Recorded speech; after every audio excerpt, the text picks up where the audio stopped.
beaucoup. Merci à vous tous et à vous toutes. D'abord, je voudrais tout particulièrement remercier Hélène de son invitation. Nous partageons beaucoup de choses en commun et nous en avons partagé beaucoup dans le passé, nous allons en partager beaucoup dans le futur, parce qu'il est vrai que des sujets comme celui que nous abordons ce matin sont des sujets, je dirais presque centraux, pour qu'on puisse faire avancer ce combat qui est devenu une guerre que nous menons. Dans un premier temps, on pensait qu'on pouvait la mener chacun de son côté, mais je crois qu'ensemble, nous pouvons aller plus loin et plus fort. Remercier Pinky Nov, parce que Pinky Nov, malgré la pandémie, malgré tout ce qui s'est passé, a maintenu un lien très fort entre nous, entre les uns et les autres, entre les unes et les autres, pour pouvoir justement continuer d'analyser, de se projeter dans un avenir qui nous est quand même un peu compliqué quand on essaye de regarder l'horizon. Mais nous sommes toutes et tous très positifs en la matière.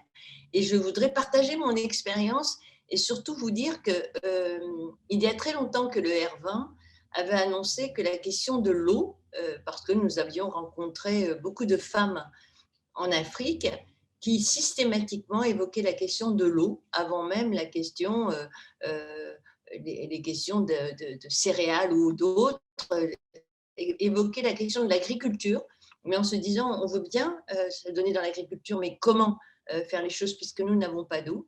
Et je m'étais même intéressée et j'avais été invitée dans une université qui se trouve dans le Negev, en Israël, qui travaille sur les questions de l'eau et notamment sur le sujet que vous portez si fort sur la désalinisation de l'eau. Et j'avais trouvé ça passionnant d'abord, et puis en me disant, mais l'Afrique repose sur de l'or bleu, en fin de compte, parce que l'Afrique est entourée de mer, et à partir de là, il suffit peut-être qu'il y ait un déclenchement. J'allais presque dire que c'est, à l'heure où on se parle, l'Afrique est riche de son eau plus que de son pétrole. Donc, il y a quelque chose qui est important et qui est en cours. Donc, nous avons créé le R20 au moment de la COP de Copenhague.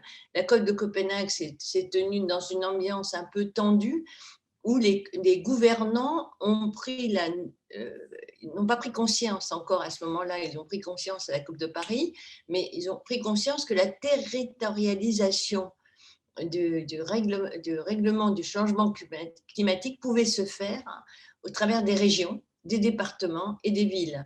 Et donc, j'ai lancé qui au départ devait être une simple initiative pour mettre les régions entre elles, pour que les régions puissent travailler entre elles, faire des échanges de bonnes pratiques, comme nous disons dans un certain élément de langage, mais nous avons été plus loin. Et c'est vrai qu'à un moment, il y a eu une rencontre avec les premières dames d'Afrique. Et là, pour le coup, j'ai pris conscience qu'elles étaient un atout majeur dans certains projets, dans certaines solutions. Et quand Hélène m'a parlé de votre start-up, qui aujourd'hui doit dépasser le stade de start-up parce qu'il y a une demande, parce qu'il y a une attente et parce qu'il faut aller toujours plus loin. Aujourd'hui, j'avais lancé un projet d'agroforesterie dans le nord de la Côte d'Ivoire qui fonctionne très très bien. Que voit-on aujourd'hui? C'est que la reforestation est en marche, pas autant qu'on le souhaite, parce qu'il y a des problèmes d'eau.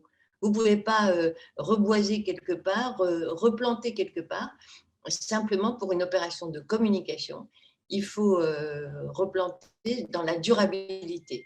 Alors, le concept du Fonds vert R20 pour les femmes, c'est justement de porter des projets. Nous avons des référentes et des référents un peu partout. Nous essayons avec eux de porter notamment un triptyque qui est écologique, économie et éducation. Vous ne pouvez pas dissocier ce triptyque parce qu'il entraîne énormément de résultats. Donc, moi, je m'inscris dans votre démarche, et ce que j'avais dit à Hélène il y a quelques jours au téléphone, c'était justement de pouvoir vous, avec vous, proposer, pas simplement aux premières dames, mais aux présidents de région qui sont membres du R20, vos solutions.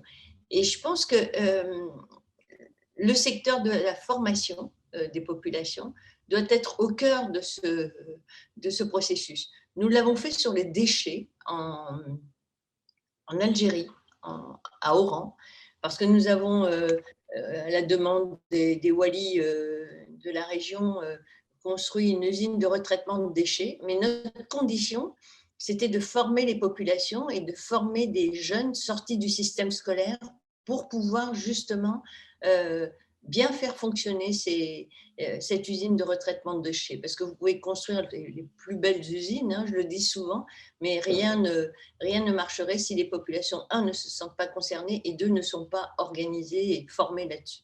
Donc voilà, en introduction, et vraiment, je voudrais que, au-delà de cette réunion, au-delà de ce Zoom, faire en sorte que on puisse démultiplier non seulement l'information, mais le projet que vous portez, qui, je pense, parce que ça ne se voit jamais au moment clé, mais au moment zéro, quand le démarrage se porte bien. Voilà, je voudrais vous remercier et je vous écoute avec beaucoup d'attention.